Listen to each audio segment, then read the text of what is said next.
Meus amigos, uma boa tarde a todos. Aqui nos encontramos para continuarmos com o nosso trabalho e agradecemos, antes de tudo, a nossa Mãe Santíssima pela oportunidade que ela nos concede de podermos tecer comentários a respeito dos ensinamentos desta doutrina dos Espíritos e dos assuntos da Boa Nova de nosso Senhor Jesus Cristo. O nosso assunto de hoje, ele diz respeito a cada um de nós, porque todos nós usamos e muitos não sabem como se forma, qual a origem dessa bênção que o Pai Todo-Poderoso nos concedeu. É conquista do Espírito, o pensamento. Esse é o nosso assunto de hoje.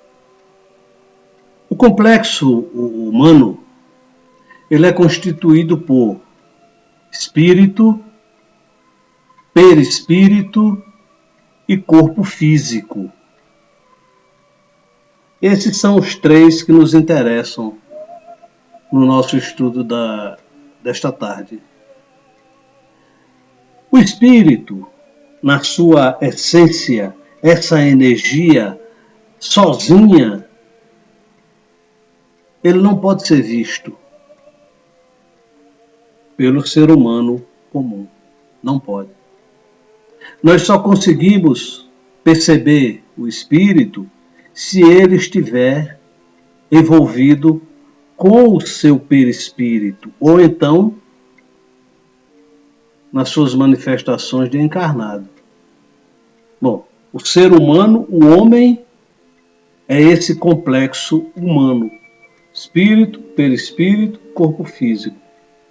Quando o corpo físico morre, o espírito, juntamente com o seu perispírito, abandona essa vestimenta carnal e vai para uma outra dimensão, que é a dimensão espiritual.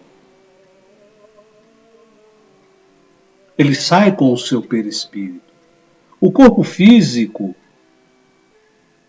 ele é semelhante ao perispírito. O perispírito é a matriz do corpo físico.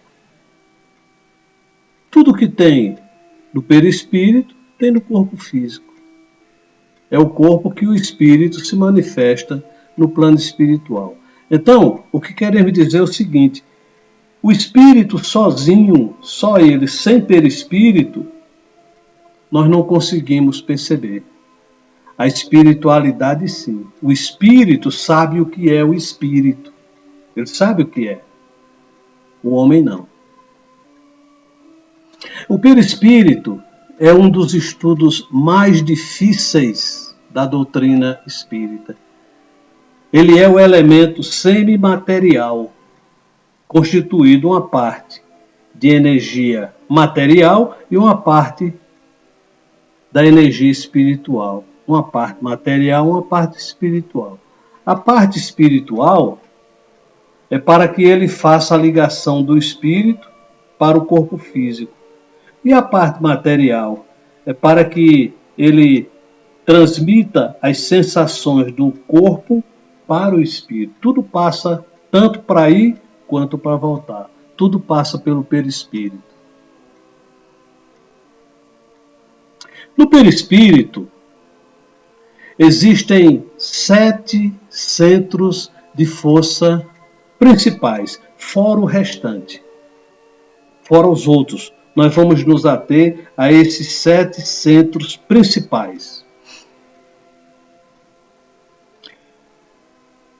Para a gente atentar bem a respeito disso, quando eu falar de centro de força, lembre-se de perispírito.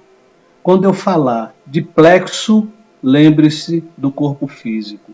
É a mesma coisa. Só que no perispírito é centro de força e no corpo físico são os plexos. O principal centro de força do perispírito, com o seu correspondente plexo no corpo físico, é o que nós conhecemos como centro de força coronário. Ele fica no alto da cabeça. Ele fica aqui no alto da cabeça. É o que os hindus chamavam de lótus de 1000 pétalas. Esse chakra coronário, dependendo da situação do espírito, se o espírito está alegre, esperançoso, cheio de vida, de bênçãos, saúde, esse chakra, quanto melhor for a situação do espírito, mais ele se abre para o cosmo, para receber maior quantidade de energia solar e as energias que vêm do plano espiritual.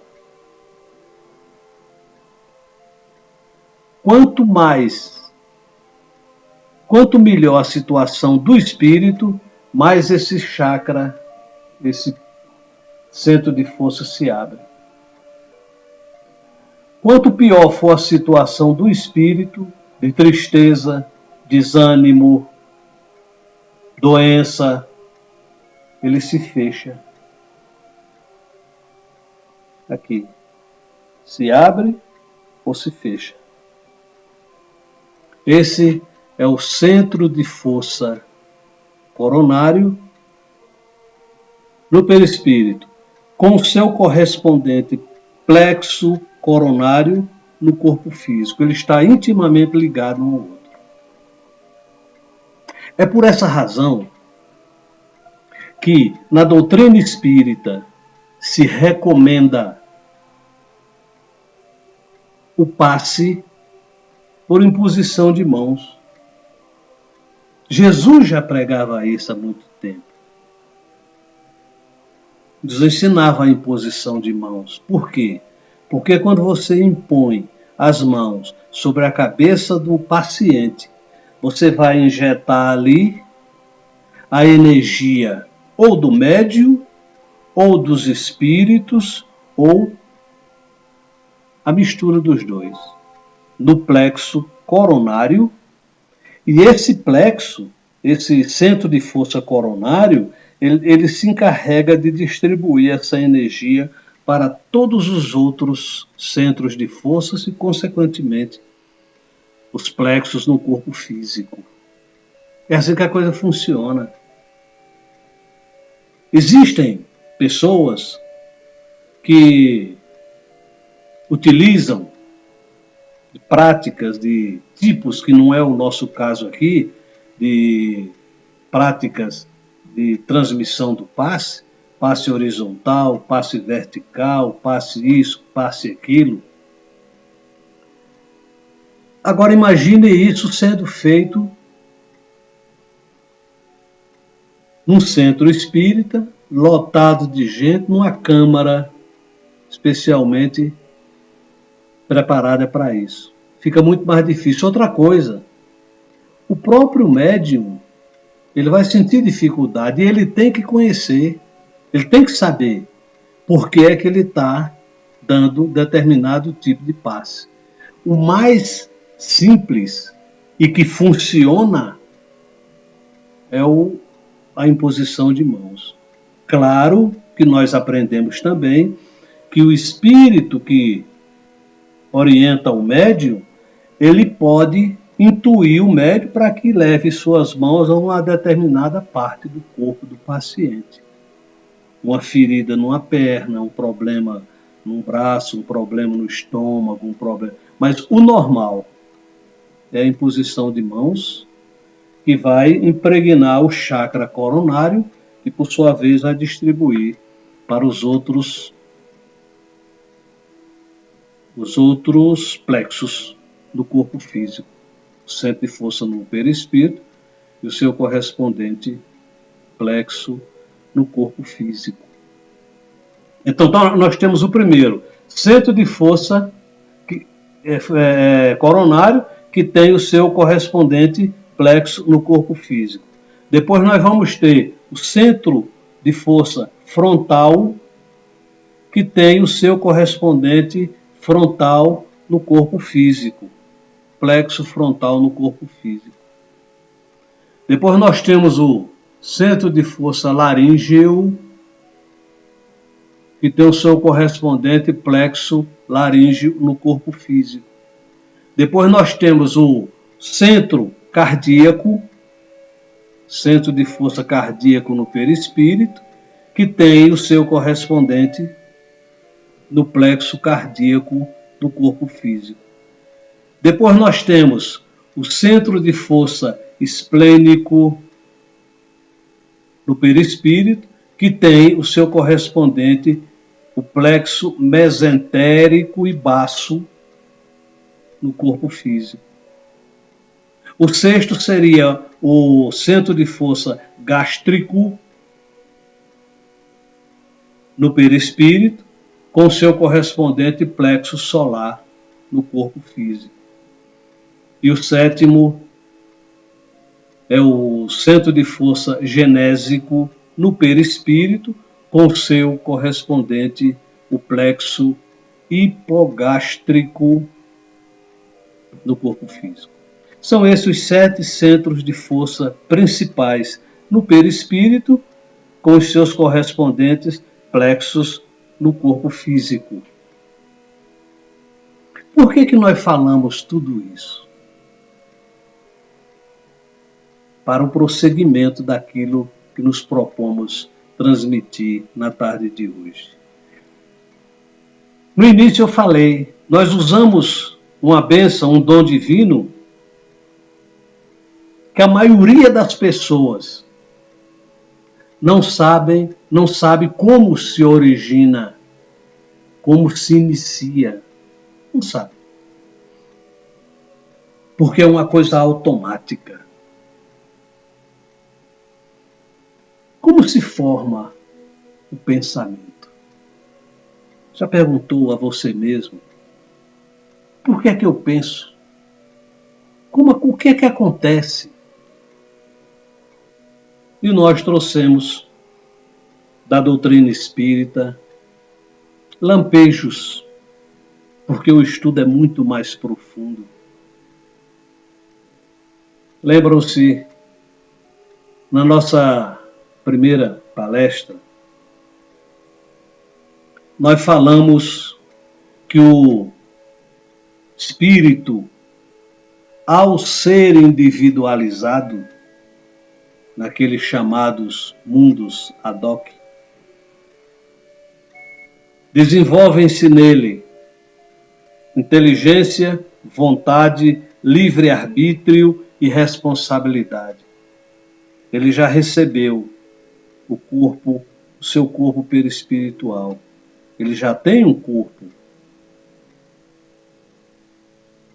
E desenvolveu-se nele esses dons. Inteligência, vontade, livre-arbítrio e responsabilidade. Além disso, ele conquista a onda de pensamento contínuo.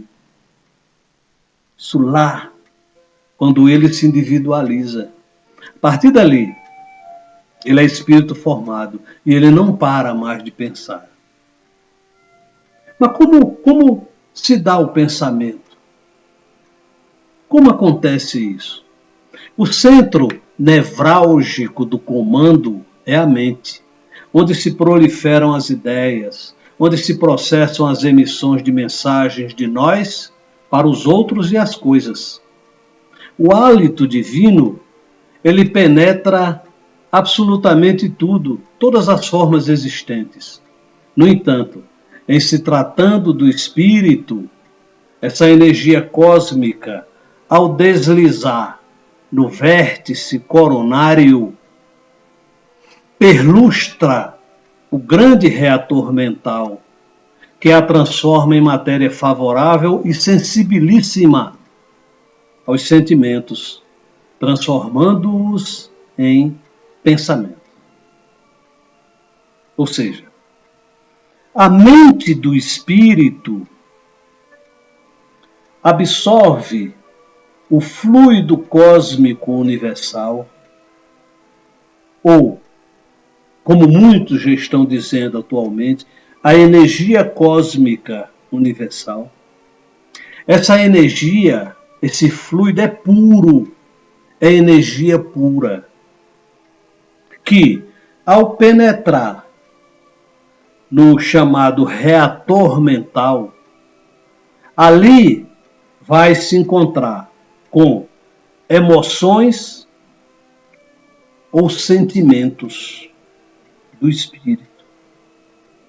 Se essas emoções e esses sentimentos forem de energia negativa inferior, esse fluido vai se contaminar com aquela energia negativa que existe na mente do espírito. Ela se contamina. A partir daí, se transforma em pensamento negativo. E esse pensamento negativo, ele destrói células do centro de força coronário no perispírito, que por estar ligado ao corpo físico, vai transferir essa energia negativa para o plexo coronário do corpo físico, destruindo células nesses dois, no centro de força e no plexo no corpo físico.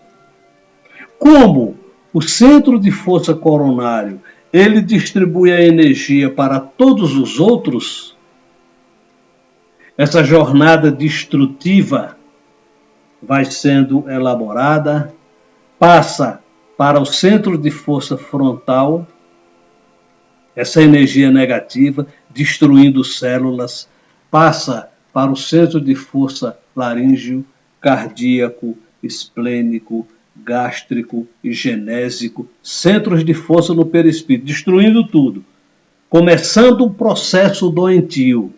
E dali, como eles estão intimamente ligados, cada um deles ao seu plexo no corpo físico, vai transferir toda essa energia negativa para o corpo físico, formando aquilo que nós conhecemos como aura. Depois ele se exterioriza, essa energia negativa se exterioriza no corpo físico, formando aquilo que nós conhecemos como aura psíquica.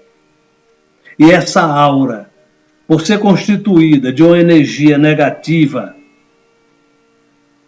ela se torna escura, sombria, pegajosa, mal cheirosa. E aí tem aquela aura escura em torno de você. Tudo produzido pela... Veja como é o que aconteceu desde a mente do espírito até essa energia se exteriorizar.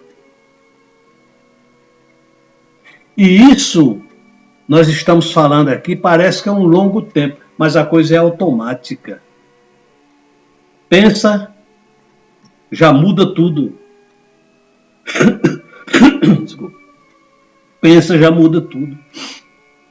De forma que, no momento em que essa aura pegajosa, sombria, se forma alguns centímetros ou milímetros até do nosso corpo, que isso é visto pelos espíritos e por alguns médiuns videntes, por algumas pessoas que têm essa sensibilidade, com a força que o espírito tem, a força da sua vontade, ele se utiliza dessa energia negativa e pela sua vontade, ele lança esses raios negativos para atingir uma pessoa ou atingir alguma coisa.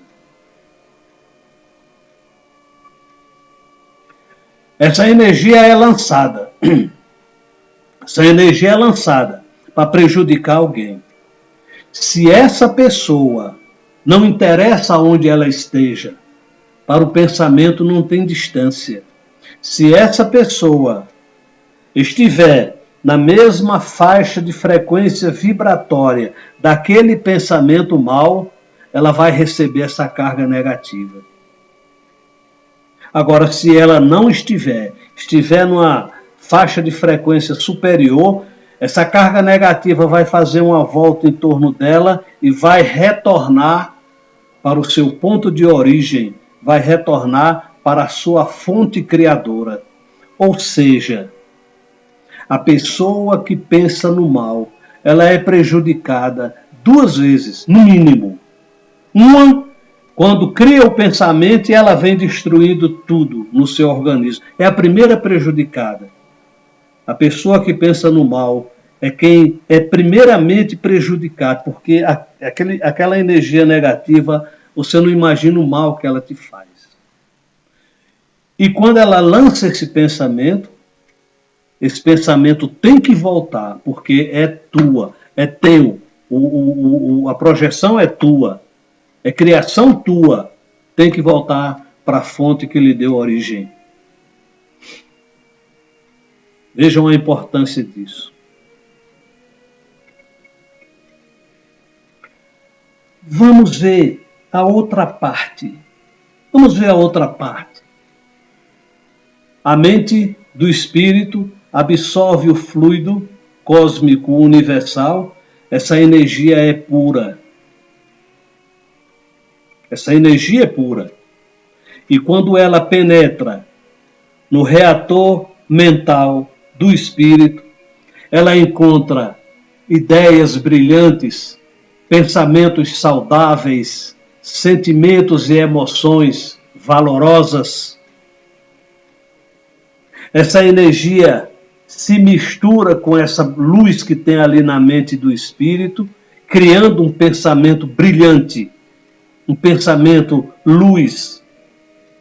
E esse pensamento, ele vai iluminar o teu centro de força coronário no perispírito, beneficiando com saúde, com bênçãos, todas as células do teu centro coronário no perispírito, que está ligado ao seu plexo coronário no corpo físico, vai iluminar o teu corpo físico, vai distribuir para o centro de força frontal, laríngeo, cardíaco, esplênico, gástrico, genésico, centros de força do perispírito, beneficiando todo o teu corpo com luz e saúde.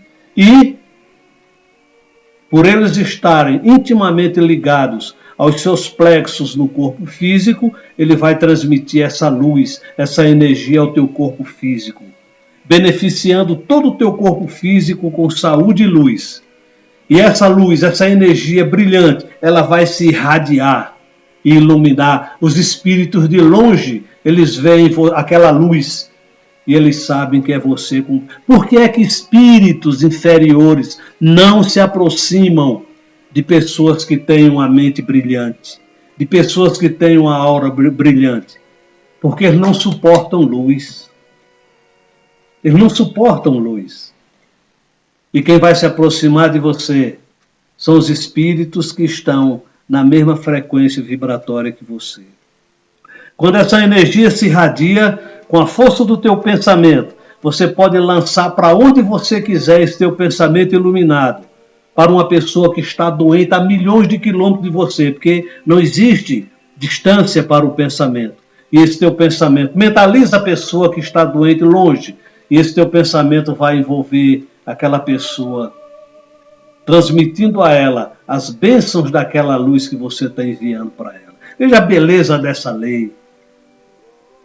Porque ela funciona para os dois lados, tanto para o mal quanto para o bem. Ela funciona para os dois lados. Então, Espírito mau nenhum se aproxima de você quando você está iluminado. Então cai por terra. E isso, inclusive, eu coloquei num capítulo do nosso livro, que mais tarde vamos mostrar. Jesus o Cristo não nasceu nem morreu neste planeta.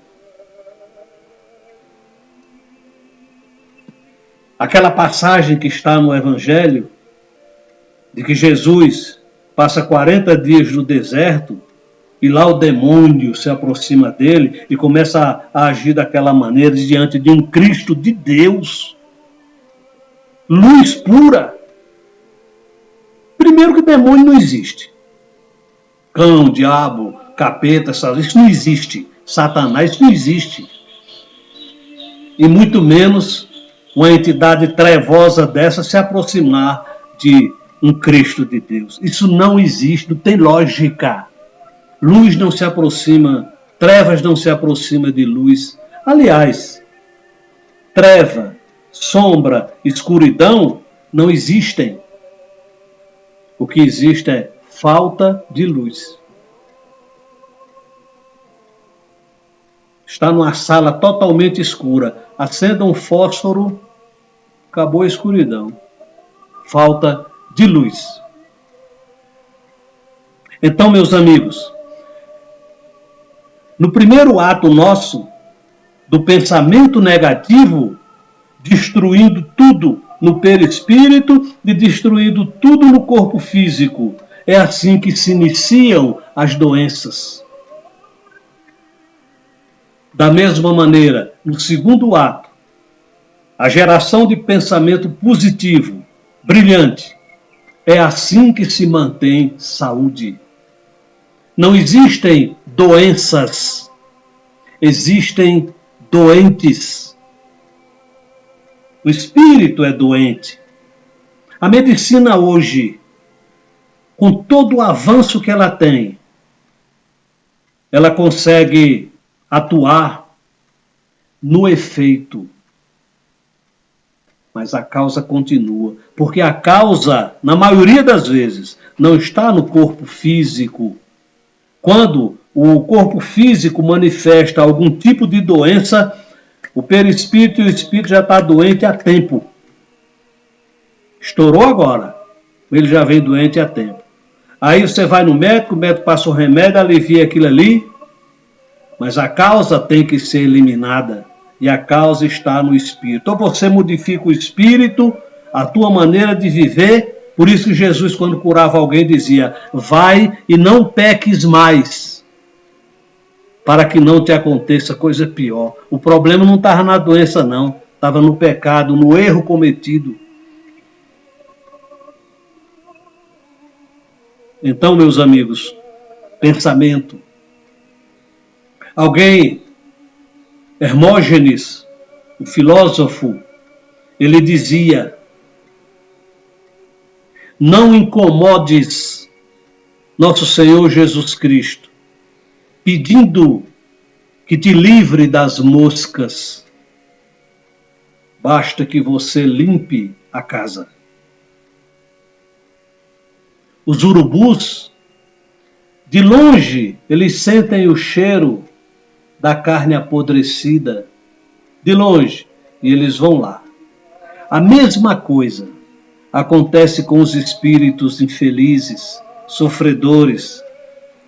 Quando eles distinguem alguém que está com a mente fervilhando de pensamentos negativos, ali é o ambiente deles. Aí eles se aproximam de você na maior facilidade, trazendo tudo que não presta para bagunçar com a tua vida. Porque você está no mesmo padrão vibratório que eles, pelo teu pensamento. Muda o pensamento. Mude para um padrão elevado. Que a luz surge envolvendo você. E as sombras não admitem luz. Elas fogem. E quem vai se aproximar de você? Espíritos iluminados que estão no mesmo padrão vibratório ou superior ao teu. mas eles se sentem bem ao teu lado. Aí vão te trazer tudo de bom. Por quê? Porque a tua mente está limpa, tua mente está pura. Meus amigos, no capítulo, para que a gente possa ilustrar, no capítulo 16 de Mateus, do evangelista Mateus, versículo 13 a 20, Jesus pergunta assim aos seus discípulos: quem dizem os homens que eu sou? E uns disseram, uns dizem que João Batista, outros dizem que Elias, outros dizem que é Jeremias ou algum dos profetas. E Jesus diz: e vocês? Quem dizem que eu sou? Foi aí que Pedro, ligação direta, mente com a mente espiritual, iluminado, mente iluminada, ele recebe essa luz que vem do alto e responde a Jesus: tu és o Cristo, o Filho do Deus vivo. Jesus viu aquela beleza envolvendo Pedro. Jesus conhecia aquela luz que envolveu Pedro naquele momento, que utilizou a mente de Pedro. Jesus viu e disse: bem-aventurado és, Simão Bar-Jonas, Simão, filho de Jonas, porque não foi a carne nem o sangue quem te revelaram isso, mas meu Pai que está nos céus.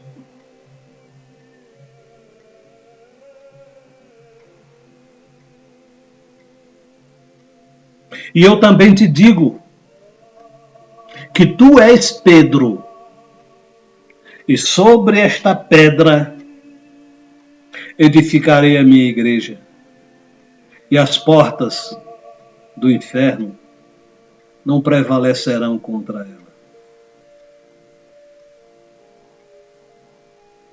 Jesus viu a beleza envolvendo Pedro.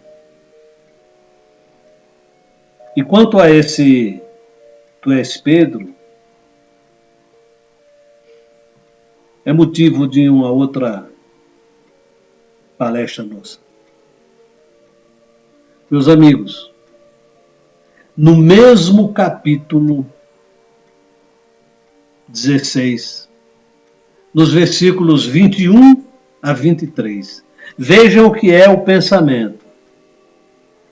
Jesus com os discípulos, ele diz: é necessário que eu vá a Jerusalém para padecer nas mãos dos anciãos, dos escribas, dos fariseus, dos doutores da lei, morrer e ressuscitar ao terceiro dia.